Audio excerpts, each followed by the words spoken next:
Welcome to Harry Cole Saves the West, the show where American grit meets British backbone. Across the UK, four-star hotels are filled to the brim with small boat migrants, illegally arriving, billeted in style at a cost of £5.5 million a day. Meanwhile, 5,000 miles away in the bug-ridden Florida Everglades, Donald Trump has opened Alligator Alcatraz, a swamp prison where hundreds of illegal migrants can be caged in brutal conditions. The message? Don't come here illegally. America cracks down while Britain seems to roll out the red carpet. But it's working. US illegal crossings at the southern border have ground to a halt, while the UK faces a record crossing year again. To discuss all that is joining me to discuss all that is Art Del Cueto, veteran Border Patrol agent of 22 years, and Tony Smith, former head of the UK Border Force. Art, I'm going to come to you first. Talk us through what it's been like of late since Donald Trump has clamped down and how he's done it. Well, obviously, the numbers have dropped tremendously, and he did it through rhetoric. That's what people need to understand. When you have a person in leadership, in a leadership role, and he says, we're not going to put up with lawlessness. We're going to follow the law. A lot of people, there's been a lot of criticism of President Trump back and forth, but what everyone needs to remember is all he's done is say, these are the laws on the books, we're going to follow them. That's what it comes down to. Under the last administration, the difference was he would say anyone that comes across and asks for asylum, they're going to get released and they're going to be able to remain in the United States until we'll get to you when we get to you, I guess is what they would say. So what did that do? It created a huge magnet for people from all over the world. And it's estimated it was individuals from 168 different countries that came to the United States under the Biden administration. They came, asked for asylum, they were released in our streets, and we don't know where the majority of those individuals are now. You talk about using rhetoric, but it's got to be a little bit more than that, surely. I mean, look at images of Alligator Alcatraz as a deterrent. Does that work? Is it putting people off from making the journey? New York has used migrant hotels before. It's got to be a little bit more complicated than that, hasn't it? Well, that's the detention facility. That's what it comes down to. So instead of having people come into the U.S., ask for asylum and then get lost and not be able to find them, he said, if you come in, we're going to detain you until you can prove your actual immigration case. And then if you're eligible, then you can remain. But if you're not, you're going to be returned. Now, when it comes to the Alligator Alcatraz, we need to remember, and people sometimes don't know this, that facility was already there. It wasn't built. They didn't bring alligators and put them around that facility. That facility was already there. It hadn't been getting used. They reopened it, and it just happens to have water around it, and there's alligators there. There's a lot of alligators in a lot of other places within the United States. It wasn't built specifically for that. Yeah, I get that. Tony Smith, great to see you again. Long time no see. Nothing. Keir Starmer is certainly not short of a fair bit of rhetoric. All we heard for the election campaign last year was stop the boats this, stop the boats that, smash the gangs, but it doesn't seem to be working. What do you think that the government could learn from Donald Trump on, how to get those numbers down? Well, exactly. It is about detaining people when they land in the UK and keeping them in detention and removing them from the territory. And when I was a young immigration officer back in the day, 70s and the 80s, that's exactly what we used to do, Harry. On my authority, I could detain an illegal entrant without going to court. I could serve removal directions on them. I didn't even need to get a passport. But what's happened over the last 25, 30 years or so is this growth in asylum and litigation, which now means that once a migrant gets within our territorial waters, let alone on our beaches, we are legally obliged to bring them into UK jurisdiction once they get to the border. Because of the sheer weight of numbers, we are doing exactly as the US were doing a couple of years ago.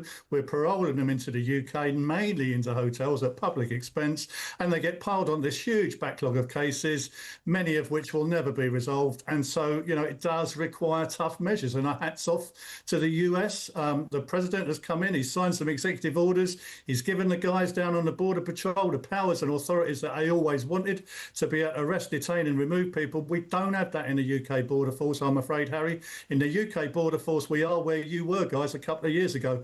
We're still paroling large numbers of people into the UK. And of course, people in the UK getting fed up with it because they are now landing in communities. As you know, Harry, they're being put up in hotels, some quite expensive, 4-star, 5 hotels. Some of them are getting into, if not many of them, but some are causing real problems in those communities. And you are now seeing the backlash in the communities about the number of irregular migrants that are getting into those communities. So we do need a real radical change, Harry, in my view. But I'm afraid I can't see that coming under our parliamentary system and under our current government.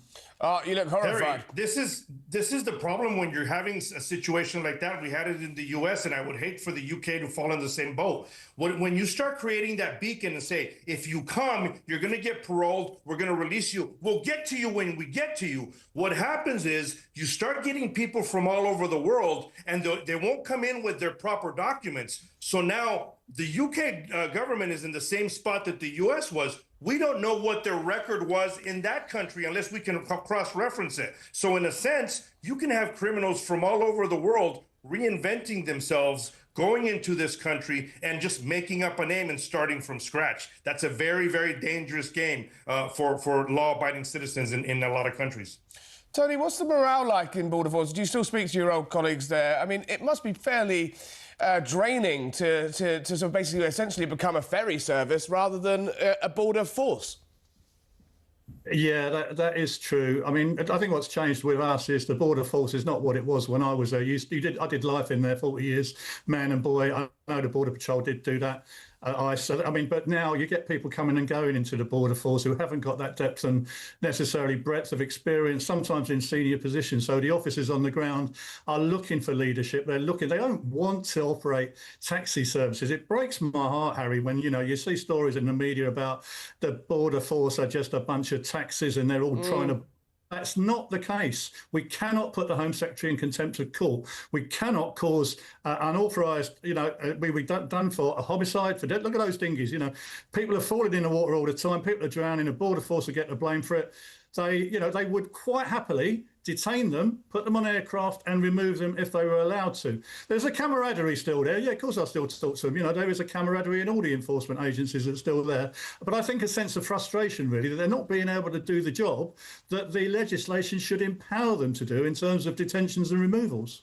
Do you think, you talk about this, the government not having potentially the will within the current structures to change it?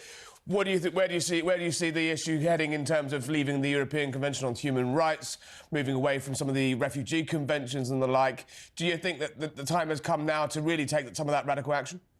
Yeah, because these conventions have taken over the border, Harry. Those conventions now run the border. We don't run the border anymore. The moment you mention the magic word, whether it's asylum or human rights or torture convention or any of those magic words, then a process kicks in. Whether or not you're a victim, don't matter. You then go off to a judicial process which can be interminable. Now, the last government did try this Rwanda idea, which would say that doesn't matter about any of those conventions, we're going to send you to Rwanda and you can go and claim all those things there.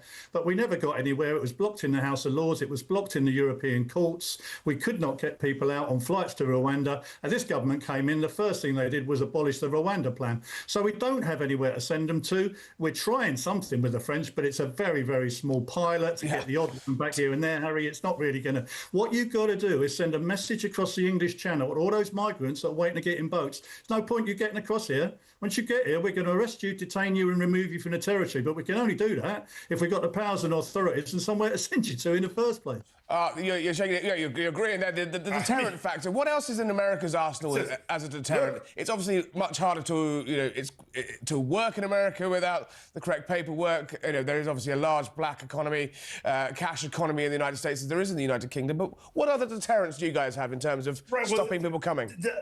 That's what you got to pretty much do. I know it sounds so simple. Look, the wheel is the wheel. You can't reinvent it. It's there already. And it is that simple. If you have people coming into your country and they have some type of immigration case, what is inhumane of detaining them and saying, I'm going to hold you here until you can prove your case? There's absolutely nothing inhumane about doing that. In fact, I would say it's the opposite. When you start just releasing people into your country, you're being inhumane to your own citizens, first and foremost. And second of all, now you're opening the door for human trafficking to reach even higher levels, because now they're taking advantage of that. and they're telling the criminal elements are going to take advantage of bringing into the country as well. So there's nothing inhumane with detaining people and making them prove their case if they want to remain in your country. And you can speak to people that are in favor or against it, but they're all going to give you the same response. Do you want someone to come to your home and knock on your door and you allow who you want in your house, or do you want people just climbing through your windows? Tony, do you think the age of hotels is over? The government have pledged to end them by, well, it was the end of the year, then it's the end of 2029, then it's by the next election. It's a bit of a mess exactly when they're going to phase them out. But do you think it's time to move back to a model of perhaps using former army barracks, former student accommodation, and making it a little less cushy, so to speak? Well, so not only is our border broken, but our asylum support system is broken, Harry. That's the issue. I mean, I was there when they set this up, and that was, again, the judicial case. People were arriving on the beaches in Dover on my watch. We couldn't send them straight back again because we had nowhere to put them, so we were bailing them into the communities. And they were saying, you can't just do that, Border Force, you've got to give them some money. I said, well, we've got any money. What do you mean give them some money? Oh, yeah, it's a breach of their Article 3 of the European Convention on Human Rights, inhuman and degrading. Yeah. To admit somebody who's destitute into your country. That's where asylum support began, Harry. So we started giving them a few quid, and then courts got involved, and now it's got to the point where it's a production line. It's amazing. Did you see this?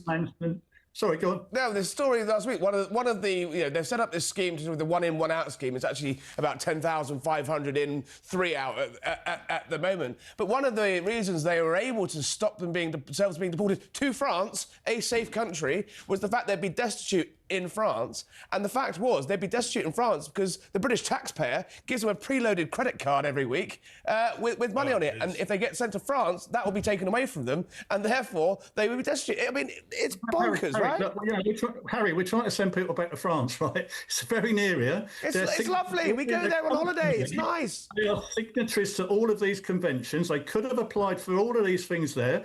We're saying we're going to send you back there, where you can still apply for all of these things in France because they're, and we're still getting done in our courts, Harry.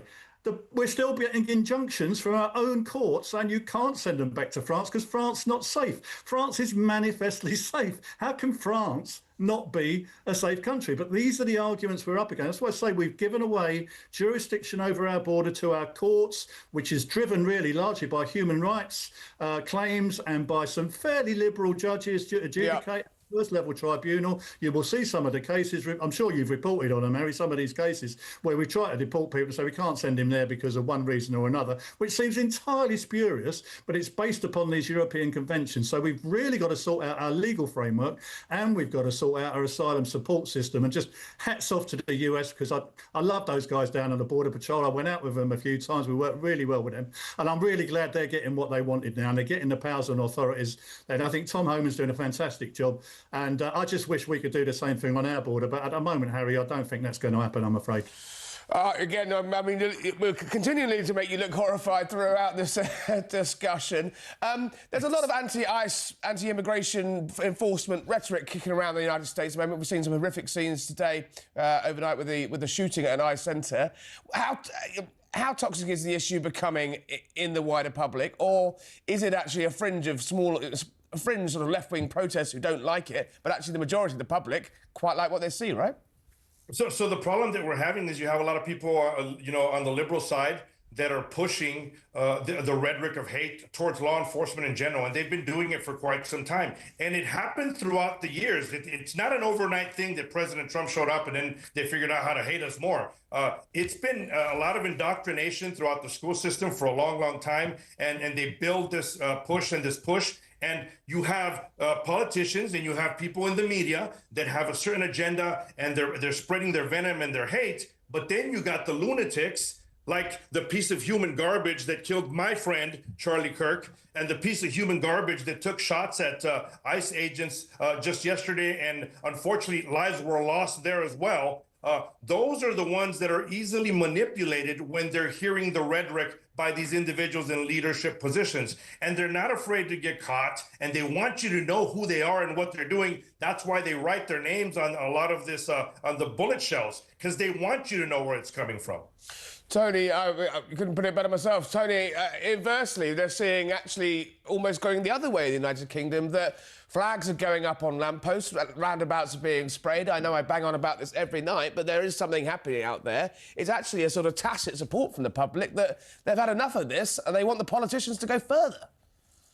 Well, I think it's, whatever your politics, Harry, it's a sense of fair play. I think we Brits are renowned for that. We play cricket. We play by the rules. And you know, British people are going through a tough time. And you know this, in many of our cities and towns, you know, it's not great. It's tough for hard-working families. And when you see migrants coming in undocumented, potentially unscreened into hotels next door to you, and potentially, you know, actually committing offences or harassing your kids, then the Brits will rise up. And that is what is happening. It's nothing to do with the far-right thuggery we hear about or all the right-wing Tommy Robinson stuff. It's nothing to do. The people that were on that march on last Saturday in London, massive march, were normal people that you would meet in a pub on a Sunday afternoon who've just fed up with it, Harry. They want the government to stop this. And they're fed up, having heard from successive governments for many years now they're going to stop it, and they haven't stopped it. And I think that's what's happening in the UK right now. Right. Harry, you got to remember, they'll make it a race issue, and we all got to remember, illegal is not a race, and there's a legal way to enter a country and an illegal way to enter. Just like there's a legal way to enter my home. You knock on that front door, and I decide who comes inside. Exactly. Brits do not like queue jumpers, so to speak. A very knotty issue, just finally, before we go. Knotty issue that's rearing its head again as the government in the United Kingdom grapples with those record numbers, which is ID cards. Tony, I want to pick your brains on this. Is it a solution? It's obviously not a silver bullet, but will it help to counter that sort of pull factor of the ease at which you can work illegally in the United Kingdom if everyone's forced to carry, you know, a digital document? Or are we tarring everyone with the, you know, clamping down on everyone's civil liberties for something that's not going to work? It's pretty easy to get a job in the UK illegally. We've had it with, you know, delivery drivers and all kinds of, you know, I could take you out now, Harry, in London and point to a few places where there are illegal workers. We do go in and raid them. We can never remove them because they're always claiming asylum or something or other. But I mean, generally speaking, yes, I do think we need to do something about identity management, because in my experience, every time we find someone at the border or inland, they won't be giving you their proper name. They won't be giving you, we've got biometrics now. We've got facial recognition systems. We've got fingerprint systems. It's really hard to change your face and your finger. You can change your name and pick someone else's name, nationality, age at the drop of a hat. If we can get a proper biometric register, and again, we're talking to the US, you know, they've got biometric entry-exit system now. You know, you get your face and your finger taken when you enter the US. They know how long you've stayed. They know who you are. They know whether you've overstayed. Even going for medicals, all these things now can be checked using biometrics. So I would be talking about a biometric system which would enable you to establish very easily your entitlement to law enforcement. But I do be careful about data. What's happening at data? You're going to get a lot of opponents. So, oh, I can't, Big Brother, you know, data going to you. Who owns the data? How's it being kept? Who accesses it? But as a matter of principle, we've got to move towards biometrics to smash this identity problem, because more and more people are turning up here without documents, and we're having to just work out, well, who on earth are you? What name did you use when you came into the country? And biometrics are the answer, in my view. Well, they're chucking passports in the sea before they land, aren't they, for this very point? What's your view on that? The same people that are complaining about giving their information so the government can know who they are the ones that are putting all their information out on Facebook, TikTok, and Instagram. Come on, guys. So could be one to discuss further. I think they're going to end up doing it. Gentlemen, thank you so much for your insight. Absolutely fascinating chat there. Art, Tony, thank you for joining us on Harry Cole Saves the West. Don't go anywhere. After the break, Trump's shock and awe presidency. Is it bold leadership, or as some suggest, mainly lefties, dictatorship? We'll discuss that next.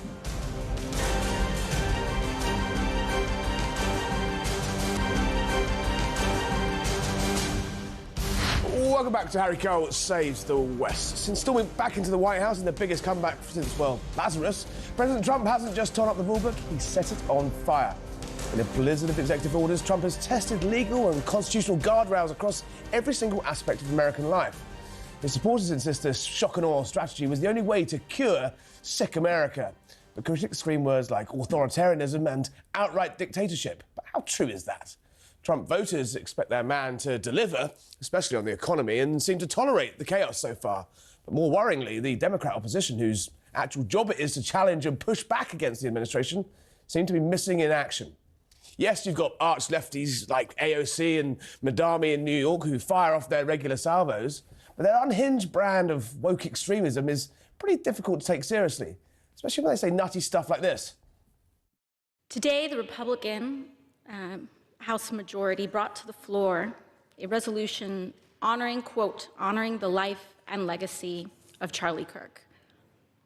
His rhetoric and beliefs were ignorant, uneducated, and sought to disenfranchise millions of Americans. That billionaires have a right to exist? I don't think that we should have billionaires. Right. So while mainstream Democrats are still reeling from the shock of Trump's return, the socialist kids seem to be trying to take over the party. And meanwhile, is Donald Trump getting away with too much? And what do the Democrats need to do to get back on the pitch?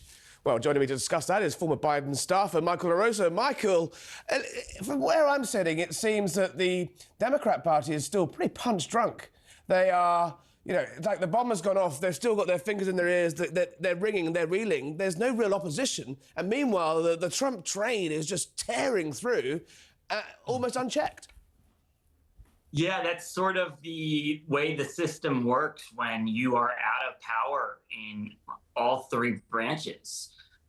We have to rely on the courts to sort of rein the president in, and a lot of the courts are doing that. Most of the courts around the country have done that and have at least prevented him from moving faster than he would like. Now, halfway through his term, we have the midterm election, and this town, Washington, D.C., could look very different in about a year from now, a little over a year from now, because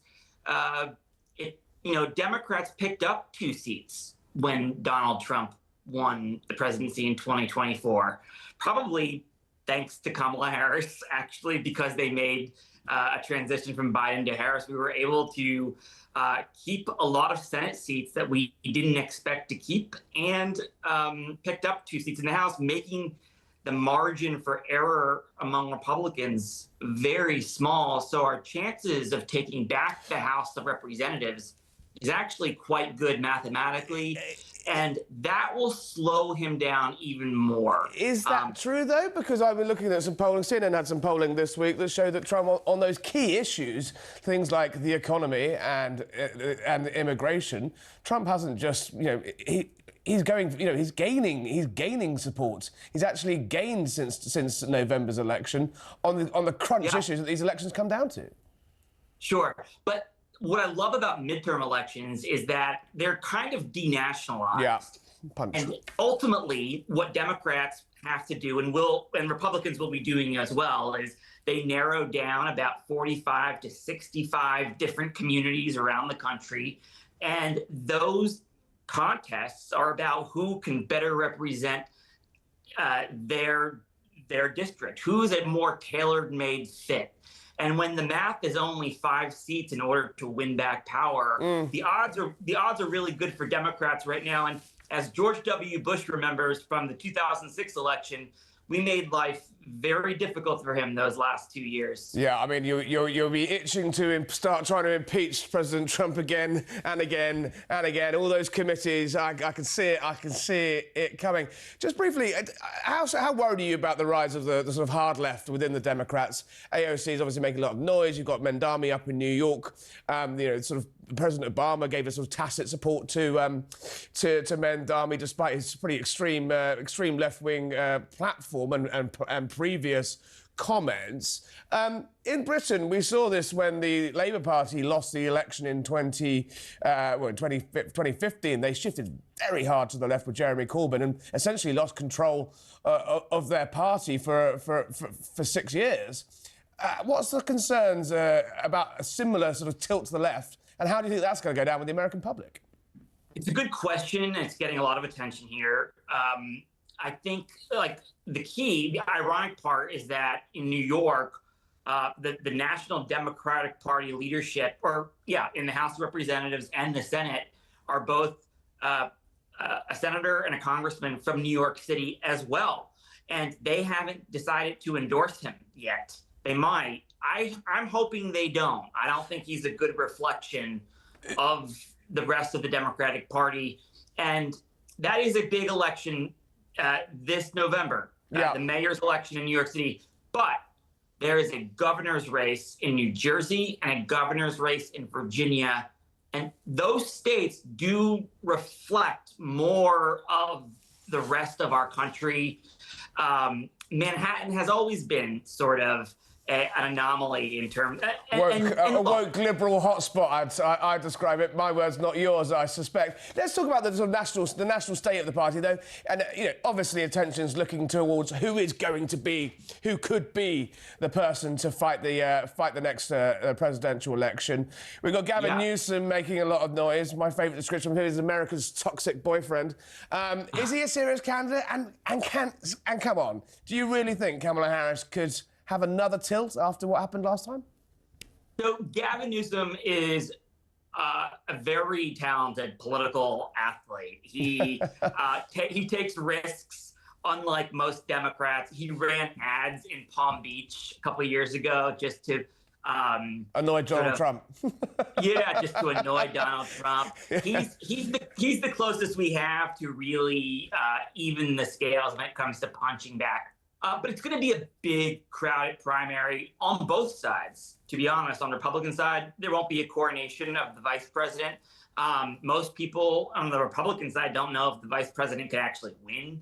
But on the Democratic side, no, I don't think Vice President Harris will have a good chance. I think I don't know if she even wants to run again. Well, she's not ruling it out on her book tour. She seems to be settling a few scores, throwing everyone under the bus, and likes being back in the centre of attention. But she needs to be severely up her game if she's got any chance of it, right? I think what she's doing is a smart way to sell books. I don't know if she really wants to run again. We'll see. I think her best shot, and look, I'm not unsympathetic to the argument that she was handed a campaign with 107 days, and no other president in our history has ever done that to their party or to their vice president.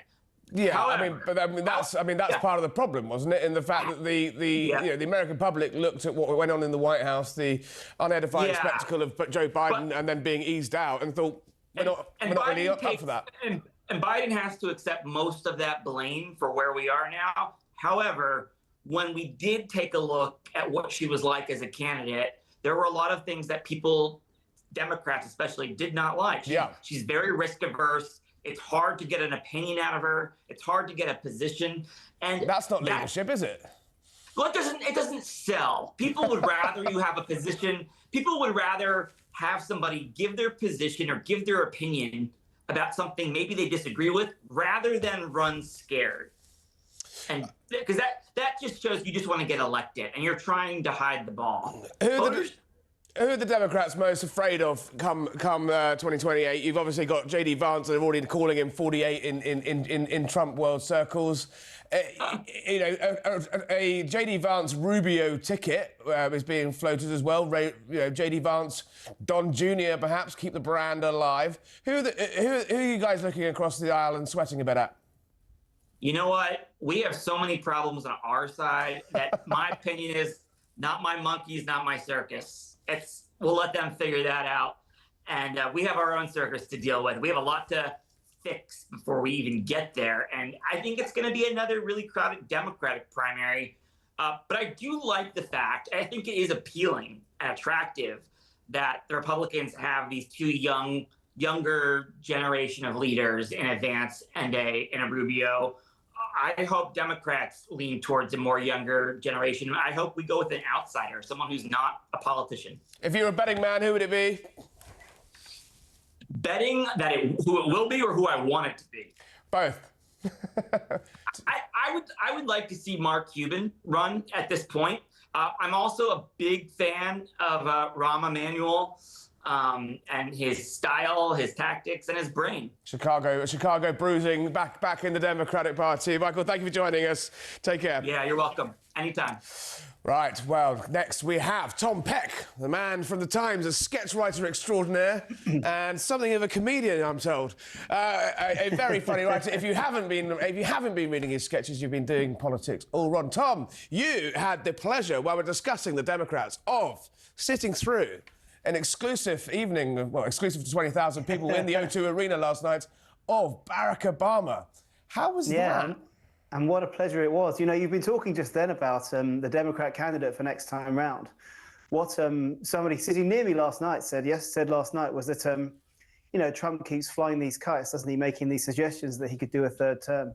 I mean, I don't quite know how he would amend the Constitution to make him eligible for a third term, but without making Obama eligible for a third term. What a grudge match that would be. Season finale, yeah. Yeah, it's the conclusion we all deserve. But I think, you know, I wonder though, would Obama win that these days?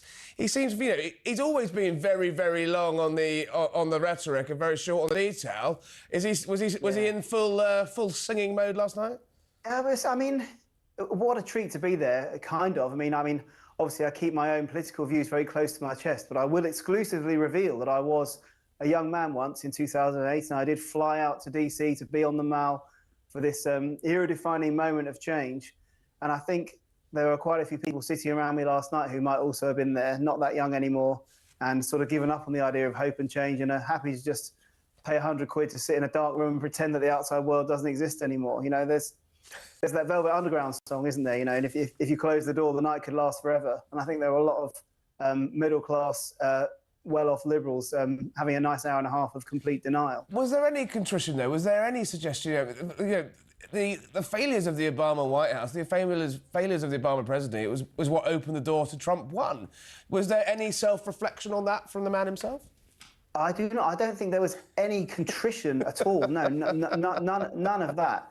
I mean, the trouble is, with Obama, if you're an Obama fan, you are long past the point of wanting to listen to yet more kind of elegant variations on the challenges of liberal democracy. You're now at a point of where you're just like, no, just download me the instructions, tell me what to do. This has to change. We've got to take a stand. We've got to turn things around. And I don't think he has the answer to any of those questions. I mean, the whole sort of his central shtick, if you like, was this that we all have two stories inside us. One is sort of common humanity, and the other one is blood and soil nationalism, and that's humanity's default setting. And for a while after the Second World War, we went towards common humanity, but it's kind of expiring now. It's like, okay, mate, fine. We all know that stuff. I mean, I did that stuff at university 25 years ago. You need answers. You need, I mean, he's correctly identified a problem, which is that if you consider those two stories to be the Trump story and the Obama story, then we all live in an information world ecosystem now in which the Trump story spreads like wildfire and the Obama story doesn't. He knows that. What we need are the answers, not yet. Well, we understand the problems well enough. I mean, there was a bit where I think he spoke, and I'm not exaggerating, for 25 minutes without interruption. There was a moderator there, the historian David Olasuga, who I think says 3 sentences in an hour and a half. He spoke without interruption, honestly, for 25 minutes on the subject of artificial intelligence. And he's like, the people in my seats it's to £250 a ticket where I was. and he's sitting there saying, well, AI could find a cure for cancer. It could crack the secret of cold fusion, but also, you know, there's a chance that it could kill us all. We could all end up being enslaved by it. Like, all right, mate. I mean, I don't think there's anyone here who is not aware of that. I don't think, Tom, you could pay me £250 to go to sit into that. You're a brave man. Go to the Times, read his sketch from last night. It had me chortling over my cornflakes this morning. Tom, great to see you. Thanks for having me. Not at all. Come back soon. Right, pick all that apart. Let's go stateside to speak tonight's panel. Returning to Save the West, it's the Washington's Free Beacon's John Levine, and making her Save the West debut, Emily Jasinski from Emily's After Party, one of my new favourite go-to podcasts. Good evening, guys. Emily, let's start with you. We've just been discussing there, you know, the Democrats, they're not even on the pitch. There's more protests against this government in the United States on the streets than there is on the Hill. What can they do? They seem to be just reeling. Yeah, I mean, right now they're debating a government shutdown, and they can't come to any sense of agreement on that. Actually, in a way similar to where Republicans struggled as they wandered in the Tea Party wilderness not that long ago, because the leadership of the Democratic Party doesn't know whether it's better for them to side with their grassroots or if it's better for them to maybe show some spine and try to work with Donald Trump to get some compromise or priorities into a spending package. So you could even see Kamala Harris speaking in New York City last night and getting protested on the Gaza issue. They are almost too divided to find a way to unify an opposition and to rally an opposition. And that's been an enormous challenge for them in the first half of this year back with Donald Trump in the White House. John, how helpful is Kamala Harris's week of poor me settling scores? I've got a book to sell. Let me lift the lid on how awful everyone suspected it was, and turns out even they agreed it was terrible. This doesn't help the Democrats to come back together, does it? When she's literally slagging everyone off. I think it's very important for Kamala and her legacy and to help her sleep at night to explain sort of what happened. And it wasn't my fault. It was everybody else's fault. I really wanted Mayor Pete, but the country was too homophobic. But obviously, it just goes to foment divisions within the Democratic Party, because now you're having Joe Biden hitting back at her saying that's not true. And all the different people and all the different parties who she's insulting and attacking in this book are going to have their responses. And it just takes the message away from President Trump. It takes the message away from Republicans, and it takes their party away from forming a coherent message that they're going to need to form to make a compelling case about why they should be returned to power in the midterms and beyond. Emily, we were just discussing there Obama's return. He's made some sort of, well, he's not really a return as such, more just sort of, lecturing everyone from the sidelines as he's been doing for the last decade. He made a really interesting sort of point to sort of semi-endorse Mendami in New York, and he's the most senior Democrat power broker to give the socialists the nod. Within the Democrats, what fears are there that they risk losing control of their parties to the hard left if someone doesn't get a grip on it soon?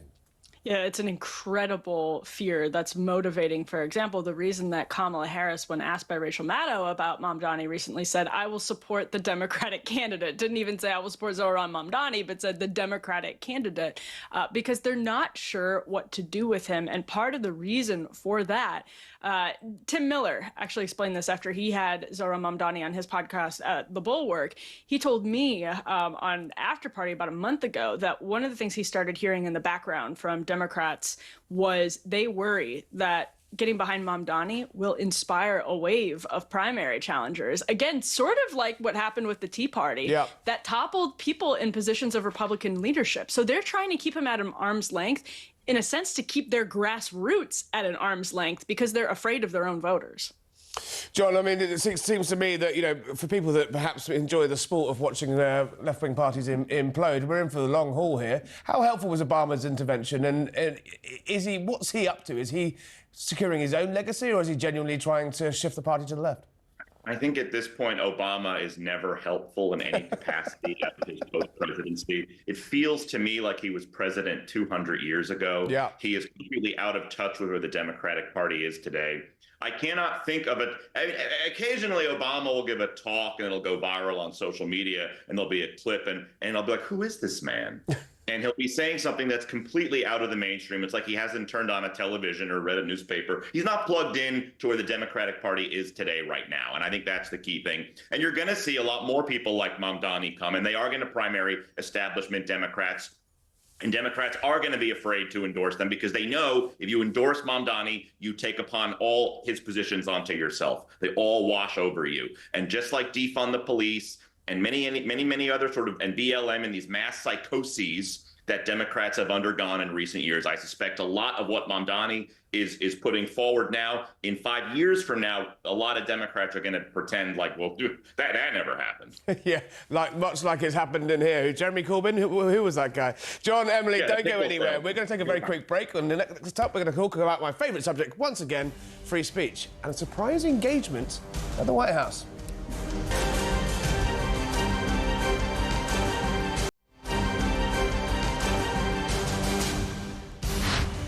Welcome back to Harry Cole Saves the West. Here, still with me here is Washington Free Beacon's John Levine and host of the After Party with Emily Jasinski.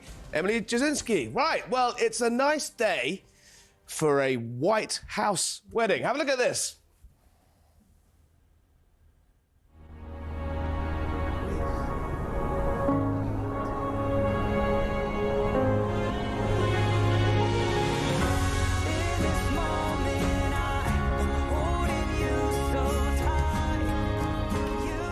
Won't you look at that? That's Dan Scarino, assistant to the president. He's the social media brains behind Donald Trump's very, very, very powerful social media presence, and he's surprised, maybe faked, I don't know. But that's him and his fiancée having their White House engagement. Now, it's not just the Rose Garden that's been paved over and turned into a Mar-a-Lago-style dining club. Behind the scenes, we see, with this presidency, a remarkable amount of access through Instagram, TikTok, social media. There's an Instagrammer-in-chief, Margot Martin, Trump's comms advisor, who seems to sort of follow him around, literally almost live streaming his day and bypassing the traditional US media and giving remarkable insights to this administration. Emily, I'm going to come to you. Is this a deliberate tactic, or is this just, are they trying to basically cut out traditional media and cut out the more hostile elements of the press and feed them with this sort of packaged, made-up content, ready, which, some of it quite heartwarming? It's absolutely intentional, and some of it's really, really smart in ways that Democrats have not been willing to quite admit. We don't see anything similar. I mean, maybe only from Zohran Mamdani, but we don't see any similar social media efforts, especially ones that are successful coming from Democratic candidates. And part of it is exactly as you're saying. They have people whose jobs it is to follow the president and create content, but he just has a knack for media and content himself. People will tell you behind the scenes he's actually to some extent orchestrating the shots and understands just the logistics of getting good content. So I don't know that anybody on the right or the left will ever do it quite as well as the Trump administration. There's a remarkable clip that went viral of him sitting down when he sort of arrived at an interview and he was moving the table and moving the water. He's fundamentally a TV guy. And I think he was in one of the Oval Office sprays the other day where he was basically saying, I've been told to keep everything I say very clipped and short for TikTok. Obviously, the TikTok executive order seems to have been signed tonight. He loves it so much, he's basically bought it. Where does this go, though, in terms of, John, I'll come to you. Where does this go in terms of, call me old-fashioned, but in terms of scrutiny and holding politicians to account, having pool photographers, pool reporters in the building in order to actually work out what is propaganda and what is actual journalism. This seems to really slightly blur, not to be too po-faced about it, does seem to slightly blur the line between the two, right? Well, I mean, yeah, it shows that all three of us are slowly sliding towards irrelevancy. And as someone who's been in the your White words, House not mine. pool, I don't want to name call, but as someone that's been in the White House pool, I can tell you it does sometimes feel very, very antiquated, because the whole point is, well, you're there because if something happens, you're with the president, so he can address the press. But now the president could just tweet or post something on X. He could go on to Truth Social. There's a million other ways he can reach the American public by bypassing the traditional media. And yes, it will result in a loss of scrutiny, because at the end of the day, when you just shove the press briefings full of social media sycophants, you're not going to get the same kind of coverage that you would with more mainstream press. And I know the mainstream press has problems. I'm not defending the mainstream press, but it's not going to be fun when you have President AOC and everyone in the briefing room is just Red Scare or Hassan Piker. And some of those freak shows. Emily, you think it's going too far? Well, I mean, I think it's counterbalanced, from my opinion, in the way the new media pool seat, and I've been in the new media pool seat. I actually think it's fantastic, and it should be a program that's expanded. I hope it stays on the left. I feel like it's a great sort of compromise between the old way and the new way. And you can tell some of the old school reporters are really rankled by the new media reporters who are there, get the first question at certain briefings, and are able to ask. Some of them are, there's no question, some of those have been totally sycophantic. But I think in theory, at least, I hope a Democratic administration, they're welcome to bring in the Pod Save America guys. That's fine, but they should also, bring in. I think the Trump administration has had zero hedge in that seat. People who aren't always uncritical. So I hope that continues in the future, because I think that has been a really good compromise between new and old. Yeah, no, I have to say as well, in terms of, I've been covering the White House for the last 3 months, the amount of access there is, though, and in terms of, this is a president that does not shy away from answering questions. I think there was one day where he did sort of 4.5 hours on the record in a single day, and if you add that up, that's more than Joe Biden did on the record in his last few months in office. Let's move on to another issue that's been sort of bubbling up in terms of free speech. This feels like this week post Charlie Kirk's funeral, actually, on Sunday, it feels to me like the Trump base has been more happy to criticise the administration this week on the fundamentals of free speech. We've had lots of prominent figures, everyone from Tucker Carlson downwards. They came out very hard on Pam Bondi when she suggested criminalising hate speech. The Jimmy Kimmel row has been, sort of bubbling over throughout the week. John, are we seeing the sort of base slightly flex their muscles, and is the administration pressing the wrong buttons on an issue that they're going to bite back on? Trump voters are not a monolith, and they're not just mindless people going into the voting booth. I mean, President Trump won the election on a set of very specific promises, and one of them was to release all the Epstein files. You can go watch the clips of Trump saying he would do that. And so then when they turn around and his DOJ, which said it's on my desk, all of a sudden there's no Epstein files.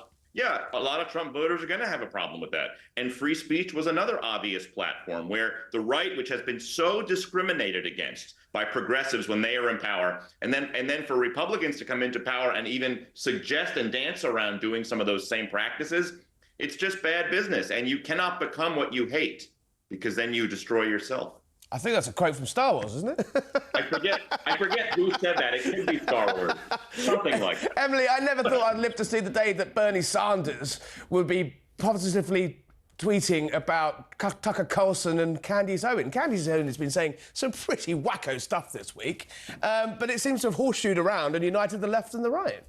It's been interesting to see the left sort of bring back this like 1964 level boomer nostalgia for free speech and how the like hippie generation was romantic about it, because that has been absent from politics for at least a decade. And I think a lot of it is, just shot through with double standards and all of that. But Bernie Sanders, I think, is one of the people from that generation. And I wish he would have led on this over the last 10 years. Unfortunately, he did not. He largely took a back seat and wants to reassert himself now. So listen, I'm glad that we still have this like social consensus that free speech is good for now. And I think you see that when a Bernie Sanders is willing to go out on a limb. But he took a back seat in the last decade in a way that makes it hard for me to pat him on the back now. We had former British Prime Minister Boris Johnson on the show last night. He had a bit of a pop at J.D. Vance. He said he was sick of being lectured about free speech by the Americans until they got their own house in order. He then went on to quote at length the Bible. So I think he knew what he was doing. John, I mean, there is a massive slice of hypocrisy in this debate on all sides, really. Free speech until everyone gets upset about what they don't want people to say. Do you think that Britain, we've been well versed on the problems in Britain of being arresting for tweets and the like. Is America in a position to lecture on this? Well, I want America to be in a position to lecture on this. And that's why the Jimmy Kimmel stuff was so frustrating, because we really can't go to Europe and talk about free speech there when our own head of the FCC is promising retribution for comments on a television show that he didn't like. And what Jimmy said was false and it was wrong. But if you want to lead on free speech internationally, and certainly among our allies, you need to demonstrate it here at home. So I watched your clip with Boris, and he said a lot of other stuff that was bunch of rubbish. But on that particular score, he was correct. And I would like to see the U.S. be a stronger advocate for free speech here consistently, so we can better lecture you silly Europeans, because you guys are in a bad way. You're not going to save the West if you don't preserve free speech. It was an interview that seemed to have upset and annoyed and actually delighted almost all people. The lefties loved the attack on Vance. The righties hated his defence of his border policy. So I think we'll chalk that one up of the week, guys. So it's my last show of the week. It's been a crazy one. Emily, what was your moment of the week? Mine was certainly watching the fallout from the UN escalator gate. That was my favourite. That was just an astonishing moment. Do you think that, is he going to leave it there? Is he going to pursue the UN? As Jesse Waters say on Fox News, will the Trump administration be bombing Midtown Manhattan by the end of next week? Well, there are people in the Trump administration whose job it is to coordinate and work with the UN, and I guarantee you they are going to press the UN for some type of internal, it may end up just being symbolic, but some type of internal investigation into that leak about them considering pranking Trump with potential escalator my colleague Katie Balls stoppage. at the Times got that one. It's a good one. Yep, that's right. So I think they're gonna press the UN to get to the bottom of that. John House, I mean, I was still slightly reeling from that speech. I know he didn't have his auto cue because that, teleprompter, as you guys would call it. And he didn't have that as part of the conspiracy, and the microphones were allegedly turned down, according to some reports.